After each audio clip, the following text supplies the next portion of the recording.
My name is Myra Peffer, and this is our final Winter Wellness Workshop series. And I'm the program director for Come Alive Outside. If you don't know who we are, Come Alive Outside is a nonprofit organization that works closely with our partners in healthcare, public health, outdoor recreation, and the landscape profession to connect individuals and families to the health and wellness benefits of the great outdoor spaces where we live, work, and play. So a little bit of logistics, I'm going to ask that everyone make sure that your microphones are muted. And if you have any questions, because we will have a question and answer period at the end of Steve's presentation, please put your questions in chat and I will take a look at those questions and read them, and then Steve will answer them, and that will be after his presentation. So if you have any questions along the way, just drop them into chat. Okay. I'm very excited to introduce our speaker presenter today, Steve Costello. Steve is a native of Burlington, Vermont, and a longtime resident of Rutland Town. He is a former journalist and now vice president of customer service at Green Mountain Power. He has a great story of how his background in journalism and photography opened the door to wildlife photography. And I'm going to let him tell the story of how his experiences led to taking images that create an illusion of proximity. So welcome, Steve Costello. Great. Thank you, Myra. Great to be here. I'm a big fan of Come Alive Outside and have been for many years, and it's definitely helped me get more active, especially during the winter time when it's not always easy here in Vermont to get outside, but it's been a big help to us. So just to give people a quick idea of how this is going to go, I'm just going to speak for a few minutes here at the beginning. Then I'm going to do a slideshow that's about 5.5 minutes long that kind of demonstrates some of the things that I'm going to talk about prior. And then I'll use some of the images in it to answer questions and point out kind of some of the concepts that I talk about. But I'll just start very briefly with a little bit more on my background. I'm a native Vermonter, grew up in Burlington, and have lived in Rutland for the last 24 years. And started as a journalist in Vermont and in Washington, D.C. and Maine. So I studied photography as well as writing in college, and really expected to be a journalist pretty much my whole life. About 24 years ago, I started working for in the electric industry, and on my very first day, had an encounter with a customer that really changed my life and really is why I'm here today. Meeri Zetterstrom, you can Google her name, Meeri Zetterstrom, was a customer of ours in northern Vermont. She lived on the shores of Lake Arrowhead, which was a man-made lake. And Meeri was originally a native of Finland. She had moved here with her husband about 15 years earlier. And Meeri noticed one of the very first ospreys in Vermont in generations. This was in the late 80s, early 90s, and ospreys had been virtually wiped out along with bald eagles and many of the hawks and owls in Vermont and much of the Northeast United States due to DDT, which was, got into the food chain and led to eggs being very brittle for birds and led to huge, plummets of the bird populations in this area, especially among raptors. And Meeri, having been in Finland, where she said ospreys were like robins here, very common, she saw them all the time, she got it in her head to bring the osprey back in Vermont. And she began a one-person campaign to convince the state, the Department of Fish and Wildlife, the governor's office, and our company to work together to bring ospreys back. And there was a single osprey initially that was landing on a dead tree just below her home, right on the edge of the lake. And she convinced the company to put up a couple of platforms, and we did. And on my very first day of work, she called and was demanding more platforms be put up.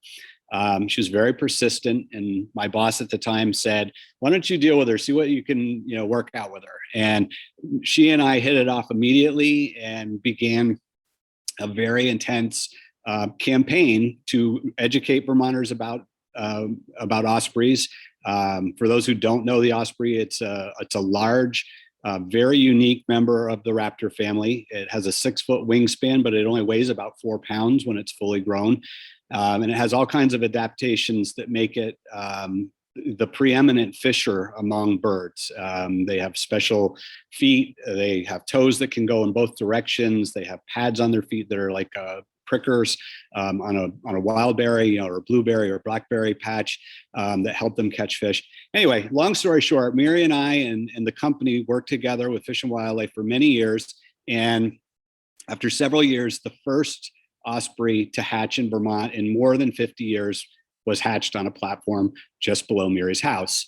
And thus began the recovery of the osprey in Vermont. And it took about 15 years, but eventually they had come back so strong that they were removed from the endangered species list. And a big part of the campaign was showing people what an osprey was, because no one living in Vermont really had ever seen an osprey before when this was first happening. And there was a lot of curiosity. People were going too close to the nests initially. And so Meeri and I both took a lot of photos of ospreys, got them into the papers so people could see what they looked like, got them on television, et cetera. And it really helped build interest in them, in seeing them, but also in protecting them. And it worked. As Meeri got a little older, and well before they were removed from the endangered species list, she started to lose her eyesight. And she was quite a talented photographer and had some amazing camera equipment. And this again was in the mid 90s at this point, and still shooting film. This is before digital. And Meeri, as she started losing her eyesight, called me and said she wanted to speak. And so I went up to her house, and she basically said, I'm going to give you all my camera equipment, but you have to promise to come to Lake Arrowhead every year and photograph the ospreys, which 20 years later, I'm still doing essentially. And I moved on with the equipment. I still have Meeri's equipment, but I've moved to digital and primarily shoot digital now. But it started a deep interest in wildlife photography, and you'll see a lot of osprey photos in this little presentation. But it led to work also with bald eagles. The company, was on the forefront working with the state, restoring bald eagles, which were just removed from the endangered species list about a month ago here in Vermont. So I'm going to talk a little bit about the photography and what I try to do when I'm shooting. And I'm not a professional photographer. Let me say that up front. I have sold images, and I have been in a few shows and stuff, but it's not my primary job. I'm, as Myra said, I'm an executive at the local utility here in Vermont, Green Mountain Power. And I do a lot of photography for my job, but this is primarily a pastime in the side. It's something I love to do, and I virtually always carry a camera wherever I go. And people often ask me, how do you see so much wildlife? And the answer is, I look for it. It's pretty simple. If you're looking for it, you're going to start seeing a lot more. And if you're paying attention, you'll see a lot more. What you'll see in the images that follow is a couple of distinct characteristics. First and foremost, you're going to see a lot of images of very common birds. They're not all, the big predators. They're a robin, there's a cardinal, there's the state bird, in Vermont. And these birds are, little birds. They're not big, huge, elaborate birds. But you're going to see them in a different light. What I try to do is as the title of this event shows, create an illusion of proximity. So using long lenses, a little bit of cropping, but trying to keep the cropping to a minimum. I try to create the feeling that the bird is right there, or the animal is right there with you, right at arm's length, even though it might be, in some cases 100 yards away or more when it's photographed. I do that with a couple features, obviously long lenses and focus, but I use techniques that are essentially trying to make the bird or the animal pop out of the image. And the image that's on your screen right now is a perfect example. This is a bird that's sitting probably 25 yards away from me when it was taken, and the light was just perfect. I waited for a long time to get this shot. My wife was with me, and I actually called this photo, "Come on, let's go," because my wife kept saying, "Come on, let's go," as I was trying to get this image. And as you can tell, I'm focused on the eye, and even some of the other feathers are blurry. The background, obviously, and foreground are not in focus or even in the light. It's intentional, and it's essentially trying to create something that pops out of the image. In college, I had a professor who constantly talked about the importance of cropping with the camera, not necessarily after the fact, and only photographing what you want to be in the image later, so that you don't have to crop as much as you might. And he used the phrase, "crop mercilessly and enlarge generously." And I've always lived by that, whether I was shooting, news photos or now wildlife. I try to use the lenses to crop, to zoom in as close to the subject as possible. And really, they're almost like portraits in a lot of cases. Not all of the images you're going to see fall into that category. There's a few more landscapey type or bigger picture images, but most of them fall into that category. I'll just give you a few real quick tips for those who are interested in doing this yourself. The first rule, first thing I always tell people who are wanting to shoot more photos of wildlife, don't affect the wildlife. That's the first rule. If the bird or animal is moving away from you or is making a lot of noise, you're too close. And national parks have rules about how close you should be to animals. You should follow those same types of rules.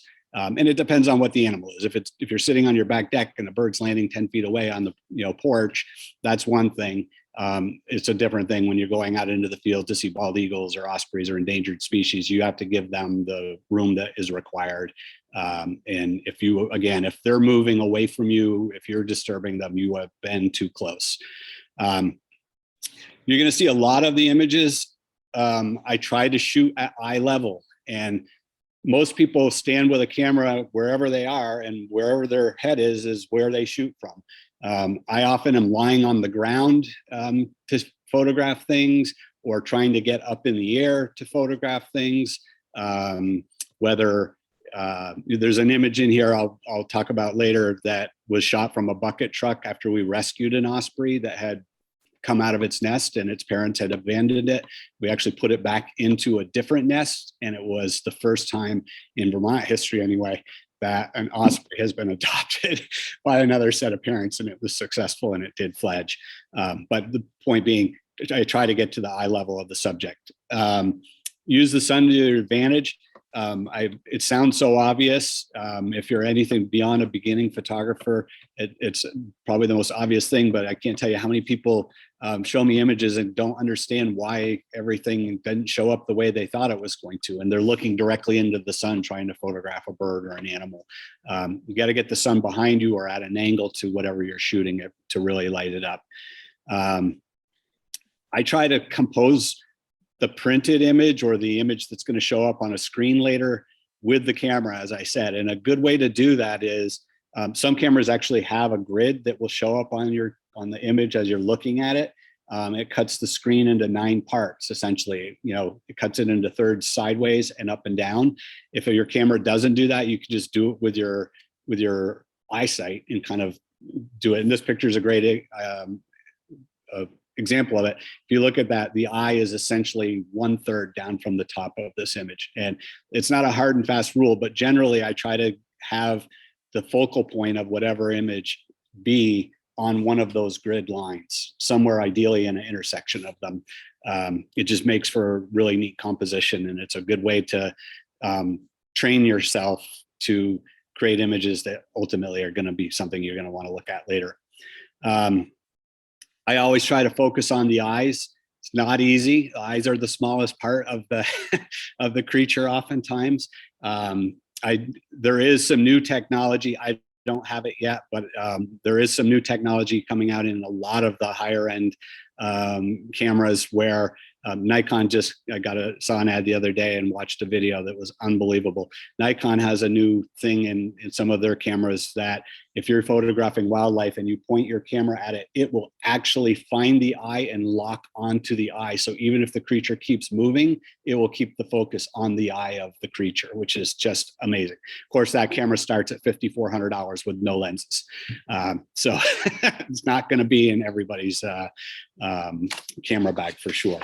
But some of the other companies are coming out with lesser, lower cost, similar technology. And in any event, even today, you can just try to focus on the eye, get the camera pointed there, use the equipment that you have to the best that you can.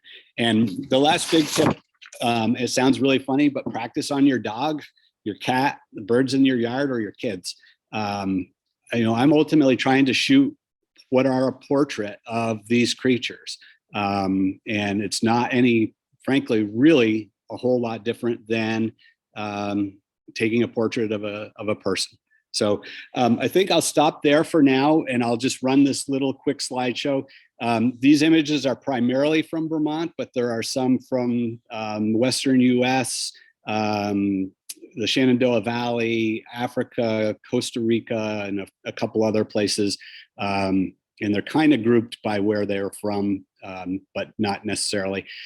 So I'll run this, and then I will happily take questions, and I'll use a lot of the images in here to kind of answer some of the questions most likely. So here we go.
So that's the end of it. And I'm happy to answer any questions if there are any. There are. So we already have some in our chat. Thomas says, what do you do when your reach is not enough to get the crop you intend or desire? That's the age-old problem. You know, you can do a lot digitally now, enlarging things. You know, I think every photographer I know who shoots wildlife always wants more reach.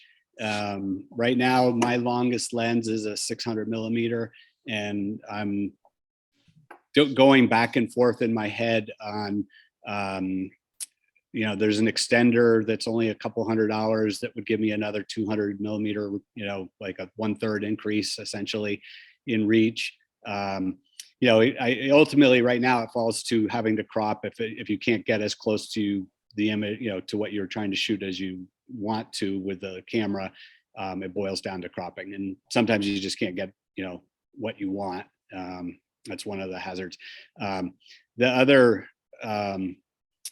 thing that I've just started exploring, and there's I think one image in here that I can show you that I shot in a very different way.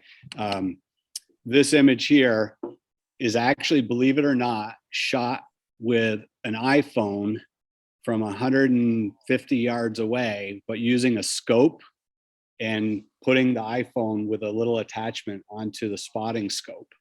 And this is a shot at Meeri Zetterstrom's old home. She's no longer with us, but this is literally from her porch looking out over Lake Arrowhead. And this is a mother osprey, obviously feeding one of her young.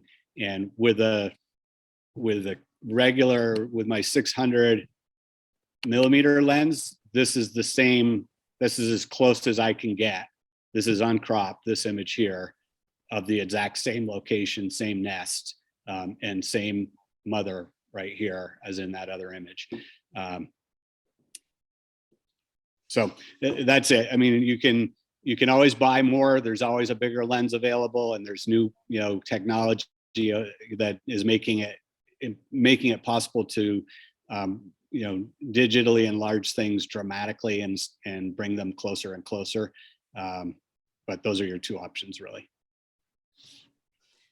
So we have Dottie says, these are fabulous. How long a lens do you typically use? But you might have just answered that. Can you say that? It does vary. I have, you know, 4 or 5 different lenses. If stuff is like this picture here, was shot in a parking lot in Arizona, believe it or not, with a 300 millimeter lens. And you need to fit frankly, my 300 millimeter lens I like better. It's a lot clearer image than with the 600 millimeter lens. So I try to use the smallest lens that I can to get the image that I'm looking for. Bigger is not always better. Sometimes a medium length lens is actually going to produce a sharper and clearer image than something that you might get elsewhere. And thanks, Dottie. Dottie and I have worked together for years, first as competitors and then as teammates. And she recently retired and has been somebody who I've shared all kinds of different interests with, including wildlife. So Bethany, hello, Bethany, says, beautiful photos, Steve. Do you use a camera stand or anything to steady the camera? I would say probably 80% of these are handheld. Occasionally, I will, these ones that are, where you have something just sitting there for a long period of time. Certainly a mount is great because it will give you a sharper and clearer image. And, if you can use it, great. But most of the time, birds aren't just sitting around waiting for you to put it onto a tripod and get the image that way. This is a great example. This bird here, I've only seen, this is a sandhill crane, which is very rare in Vermont. There's only, to my knowledge, 2 different sites where there are nests, one in northern Vermont and one in central Vermont in the Bristol area. And I shot this image and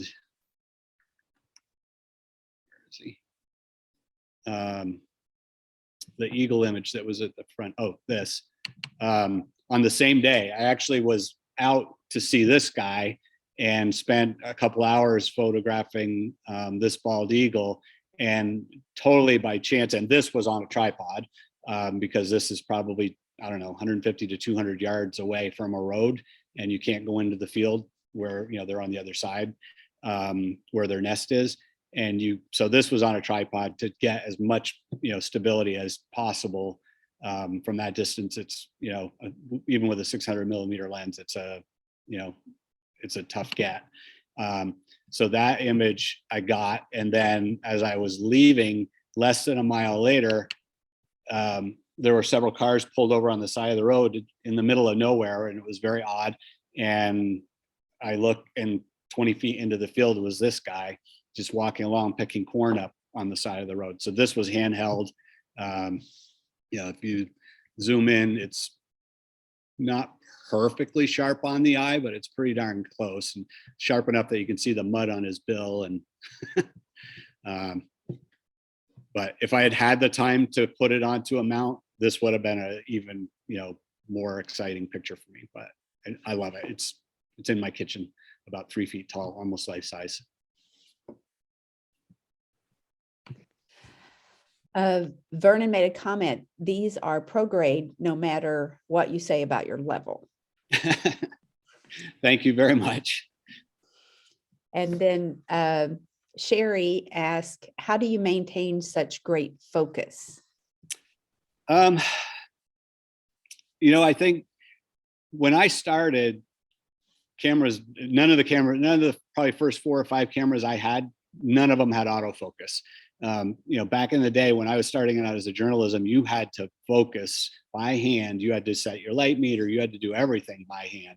And, it wasn't programming. It wasn't an option. So you learned how to do it. And, like I said, I took classes in college and spent a lot of time just practicing and focusing and doing that kind of stuff. And, for every great image, I probably shoot 10, not so great images. But like I said at the beginning, I learned early. I'll tell you a quick little story about why I always have a camera with me. When I was still a journalist, when I was just becoming a journalist, I was an intern for the Rutland Herald, and I lived in Burlington. And during the school year, during college, I would, they'd call me every, probably once or twice a week and ask if I could cover something. And they asked me to cover a shooting that had just occurred in the town, a couple towns away from me.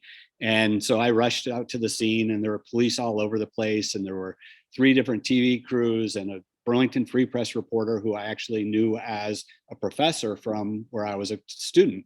He was a journalism professor as well as a working journalist. And we're all standing around waiting for the police to tell us something. And he had in his car a scanner, and he heard on the scanner that the suspect was on the lawn of a church, literally a quarter mile away. So he says, jump in the car quietly. And I get in his car and we drive off, and we are the only reporters there as about 15 police officers, state police and local police, converge on this guy who's still holding a gun in his hands on the front lawn of this church. And the police, he finally drops the gun and the police converge, and Mike Donahue takes out a little point and shoot camera, click, and gets this unbelievable photograph of, cops on top of this guy, 10 or 12 others with rifles and handguns pointed at him. One of the greatest spot news images you could hope to ever get as a journalist. And it won the New England Newspaper Association Spot News Photo of the Year. And I didn't have a camera, and I was standing right next to Mike when he took it. And I'd never left my house without a camera as long as I was a working journalist after that. And it's just carried on as I got into wildlife. So the point is, I shoot a ton of photos. Not all of them are anywhere near as good as some of these are. And you got to practice, you got to do a lot. It's like anything, the more you do, the better you'll get at it. And like I said, practicing on your kids or your pets is a really easy way to get in the habit of focus and working the light and all that kind of stuff, and cropping with the camera. Ross asked, do you shoot in RAW? R-A-W. Yeah, not always, but sometimes. There's different settings on most of the newer cameras you can set. RAW will give you, there's more stuff to work with. I guess I won't get into the gory detail and get into it, because it's probably over, it's more than we're here to talk about today. But I do, and especially the people who print my stuff love it when I bring them an image that's shot in RAW, because it gives them a little more to work with and play with and stuff. Can you give us a brief explanation of what RAW is for those of us who don't know? Like it's just a different, the speaker might be able to do it better than me, frankly. Like I said, I'm not a professional photographer, and it's just a different form of, people are probably used to JPEG images, and there's just different types of, within the camera, different settings. And one of them is a RAW setting. And it just, I can't explain it with much detail beyond that, unfortunately. Thomas did answer with RAW maintains all the original details, whatever that is. So, and then John says, how did you capture the last image of the alligator or the crocodile eye? And, and what equipment did you use? That's actually funny, because it's, we were in Costa Rica, and my wife and I, and we did a river cruise where we were seeing howler monkeys and all kinds of other animals. And at one point there was a big crocodile lying on the shore, very close to the edge of the water. And he was actually where we were supposed to pull up to leave, when the trip was over. And so they had to pull up slightly different spot than they had intended. And I waited till everyone else was off the boat. And the boat was like a kind of like a pontoon boat, a modified pontoon boat, designed for, carrying a bunch of people for trips like this. And where I had to walk off of it, he was probably 8 or 10 feet directly in front of the boat, and the door was on the side of the boat. And instead of just walking off, I said to the guy, can I get a picture right here? And he says, yeah, I don't care. So I literally laid down on the deck of the boat. So we were, as I said earlier, eye to eye. I'm literally at exactly his eye level. And I focused, that's the whole image, completely unedited. That, I zoomed in exactly the image I wanted right there, and shot probably a half dozen of them, and then went on my way.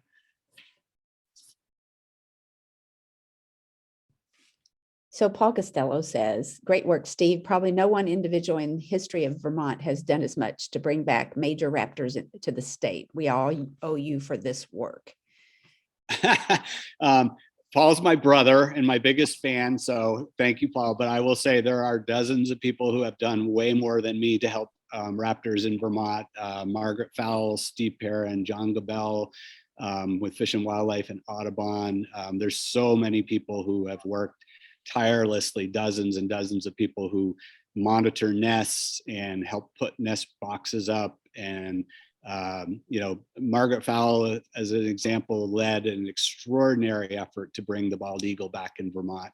I think we, as a state, brought 23 birds from other states and raised them at Dead Creek in hack boxes, big, huge outdoor cages where they were fed every day without ever having human contact, using drawers from behind the boxes, the nests that they were in, where they couldn't see where this food was coming from, but a drawer would come in and it'd be full of fish or meat or whatever. And Margaret led that effort with dozens and dozens of volunteers. I've had a nice, fun role in helping publicize a lot of these things and using photography to promote both eagles and ospreys, loons to a lesser extent. But there's so many people who've been involved in it and have had much, much greater roles than I. I have two questions. One, what is your favorite osprey photo that you took and why? Good question. I really love this one. It's not in the style that I normally try to shoot, but this is as close as I can get with the camera I have at this site. And the reason I love this site is, so I talked about Meeri Zetterstrom at the beginning. Meeri and I became really, really close. She was like a grandmother to me. She was absolutely convinced that ospreys could be restored in Vermont. No one else seemed to even care about whether ospreys got restored in Vermont at the time, at the beginning of her efforts.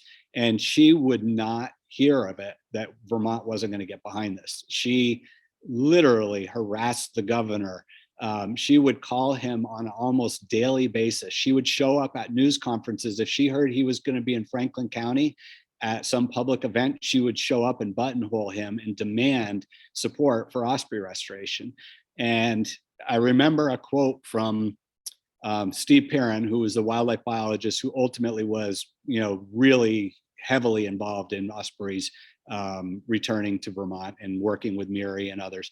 And when ospreys ultimately were removed from the endangered species list, I remember Steve being quoted saying something to the effect of, if we had, in the beginning, we didn't see the potential of this. Meeri was right. And if we hadn't listened to Meeri, we wouldn't be here today. The reason I love this particular image is it was twofold.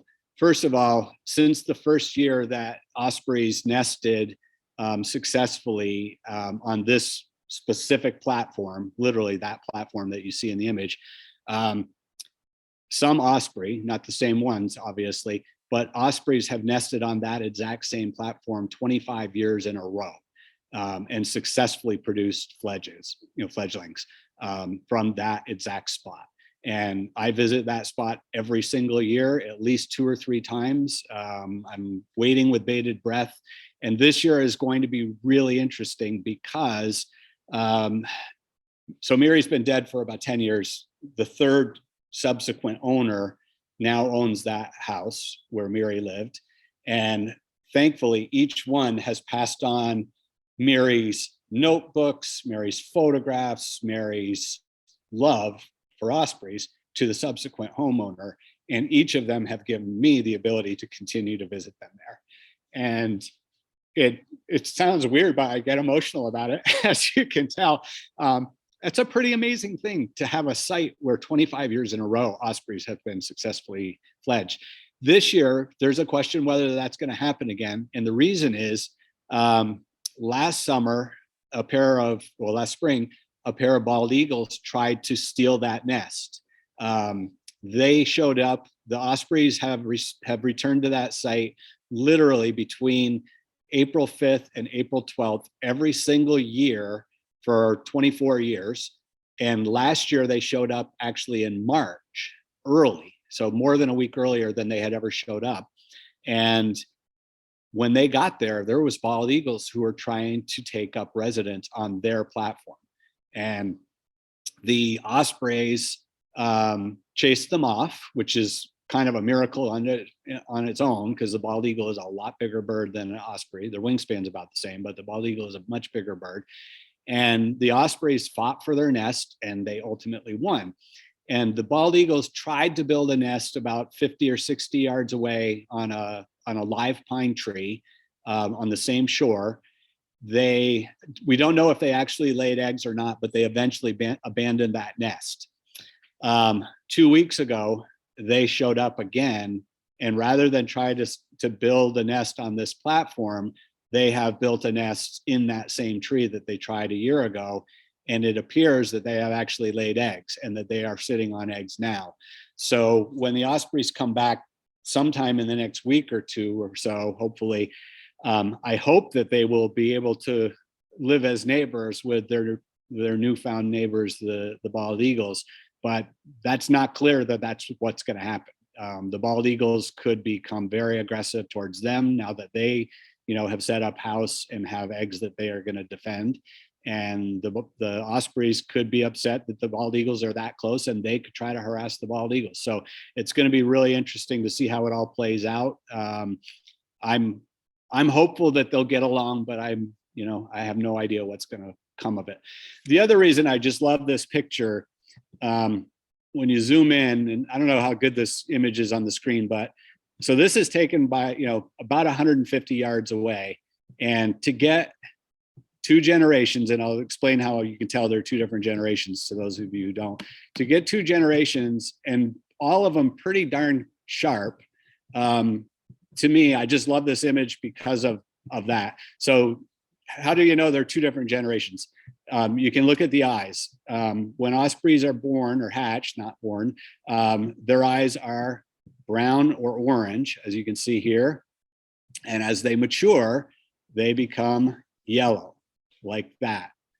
The other way you can tell, you can see this osprey here, there's no white tips. This is an adult.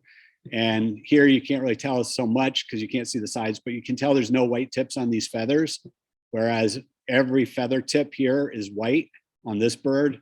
And on this one, you can tell there isn't a white tip. So this is a baby. This is probably a 10-week-old chick about to fledge. They fledged about a week or two after this. They usually fledge roughly around 12 weeks or so. So that was the 25th pair, or some cases it's been a single bird, but at least one bird has successfully fledged off this platform every year for a quarter century. And these two were the fledglings from last year. Awesome. So we have a question from Kathy that says, do I recognize the eagle and snowy owl from VINs? Do you consider shooting there to be wildlife photography? I do. This here is definitely a captive bird. There's a few images in here. I'm trying to think. There's probably 5 maybe in this whole thing that are captive birds. Everything else is wild. It's still wildlife photography. It's not it's not as hard, obviously. If there's a great book, if anyone's, and I'm going to draw a blank now on the name of it, but there's a National Geographic photographer who is doing some really amazing studio portraits of something like the Wildlife Ark or something Ark, and he is trying to photograph every living species that is held in a zoo or wildlife sanctuary or what have you, in captivity. And he's doing them primarily on white or black backgrounds, and they're absolutely stunning.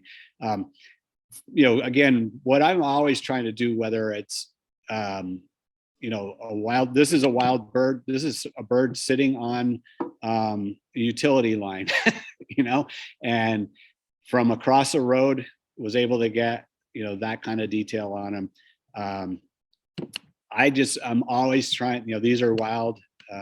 I'm always trying to get that image that makes you feel like you're right there. And I don't care, I typically am doing it in the wild. There's a few in here, like I said, that are in captivity at bins, but most of them are in the wild. And I'm trying to create that illusion that it's right on top of you. I mean, this bird's probably 40 yards away when I shot this, and this is cropped a little bit, but I love this image because of the water here. I didn't even notice it when I first took it. I'm looking on my little tiny screen. I could hardly even see it in the bright sunlight, but I love, he had just come up out of the water, and there's a similar one with an adult here. I just love how the water is playing over its body. It almost looks like ice. Those are my favorite. Okay, John asked, what are your general camera settings? Manual or auto, white balance, or ISO? Generally, they're manual. I try to get a lot of the stuff I shoot is first thing in the morning or last thing in the day, end of the day, when the light is just really, really great. And I typically am in manual mode, but some stuff, depends on where I am and what I'm doing. If it's something I just see, I might be in, auto mode just so I can get something. If it's, happening quick, bang, bang, bang. But if it's something like I have a little more time, I'll go into manual mode and control it. As far as white balance, the camera I'm using right now is a Nikon D7200. I have a couple others, but that's the one I primarily use. And it is really important to, this is probably over the heads of a lot of people who aren't really into photography, but white balance, you often see a cameraman for a TV station before they do an interview ask you to hold up a piece of paper that's white so that they can focus on that and get the camera to focus on what white is, and then everything shows up in its correct color, essentially. Excuse me. So I do use that quite a bit. It's helpful, and actually, this is a great example. This is in my backyard like 2 weeks ago, and it was really late in the afternoon. We live kind of in a little bowl, and there's a hill, a big hill, so the sun is still up for about an hour and a half technically before dark, but we can't see it where we are. It's on the other side of the hill. And this image, when I first shot it, I was in manual, and then I went to auto, or the other way around. It was in auto, and I went to manual because I didn't like what I was, how it was coming out. And I also used the white balance because the light was so mushy, and she was really blending in almost with this background that's right behind her. And I'm pointing at the screen, as if you can tell that I'm pointing at the screen. But in any event, by using the white balance after the fact to adjust the image, I was able to bring her out, and really, I just love the image. She looks like a puppy almost. And she's, if for those of you who can't really tell perspective of, because she's cropped in so much, this is a very large, fat, pregnant fox. I don't know how soon she's going to deliver, but I would guess any day. She's really big. My brother Paul is on the call. He was with me at the day I took this picture. I can't remember if he was with me when I actually shot it, but he and I have been to the Grand Canyon a couple of times, and this is one of my favorite non-bird pictures, just because I love the Grand Canyon. Is my absolute favorite place on earth, and I've spent a lot of time there. And you don't typically think of seeing giant animals in the Grand Canyon, maybe a mule deer here or there. But the last 3 or 4 times I've been there, I've seen rams about a mile below the rim. And this guy was with a whole harem of 8 or 9 females. And this is during the rutting season. So he was, at attention. And this image is actually above my mantle in my living room.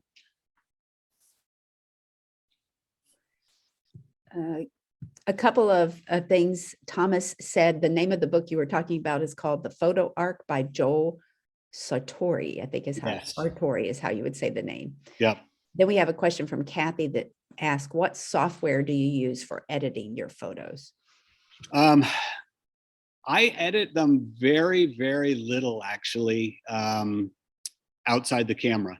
I will use Photoshop a little bit, but very, very little. I really try to, and this is the way I was trained as a journalist, because you don't want to manipulate photos that are going to be, journalistic images.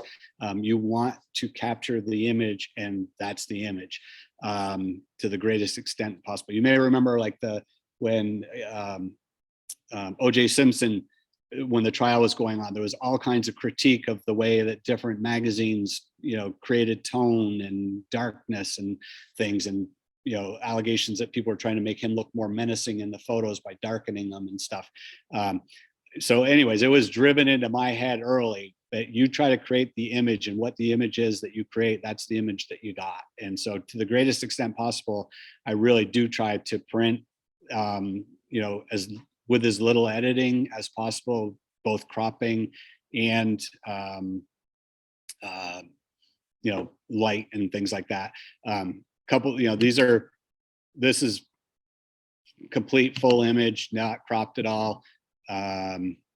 This one kills me because when I shot it, I didn't give myself enough space. I love this image, but I can't really print it the way I like to print because there's not enough of a edge to it, if you will. And I typically when I print these images, I print them on canvas and they wrap around, and there's nothing to wrap around the edge of the of the canvas with that image. So that's a case where I actually went too tight. Same thing here, that's full image. I wish she was centered a little bit better, but this was a case of literally seeing what I thought was a raccoon cross the road hundreds of yards ahead of me. And when I got to where I thought she had crossed, or it had crossed, I stopped, pulled over and looked, and there she was, just sitting 10 feet off the edge of the road, looking right at me. I got off 4 shots and she disappeared into the undergrowth on the side of the road. And you can just barely see where the little nub of her bobtail.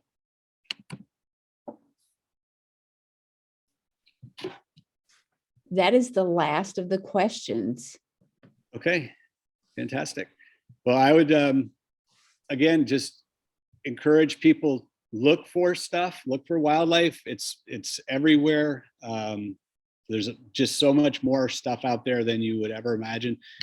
This is another favorite. Somebody asked what my favorite osprey picture. This is probably my favorite non-osprey picture. This was literally in my backyard, and it's a cardinal baby. We kept seeing the mom going back and forth right behind us one day when we were sitting out on the patio and couldn't figure out. We had no idea that they had a nest where they did. And eventually, as I was walking by, this little guy was sitting right on the, right where it is. This is basically a full frame image. And I mean, that's a face only a mom could love, I guess. I just think it's cute. So, well, if there's no other questions, thank you all for. Sorry, we do have one other question. What type of duck is it with the green head? Gorgeous plumage. With the green head, probably a mallard. Trying to find it.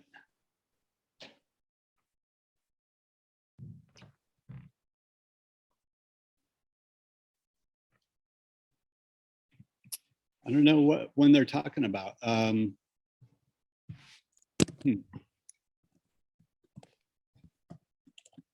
don't know if the person is talking about this. That's a loon, and it does, at certain angles when the light is right. Like here, it looks a little greenish or tealish. I'm not sure if that's the image the person is talking about. I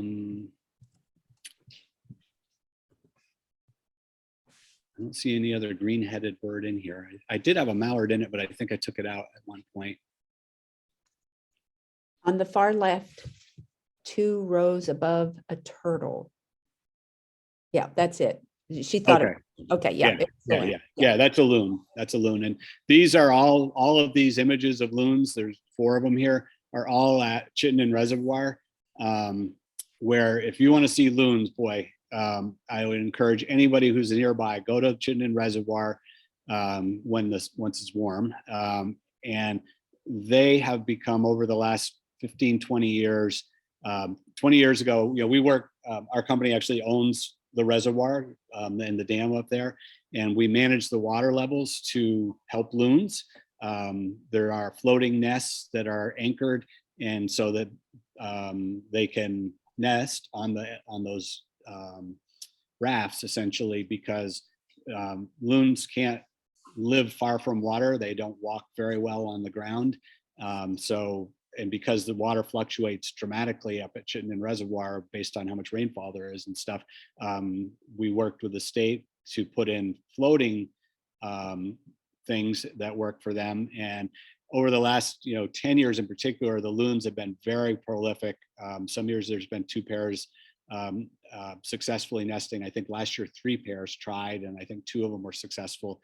And they've gotten really, really, they will, you have to give them their space. You can't go anywhere near the nest, which are all encircled with signs, warning signs and stuff. But they will often swim right under you or near you when you're paddling, in a kayak or whatever.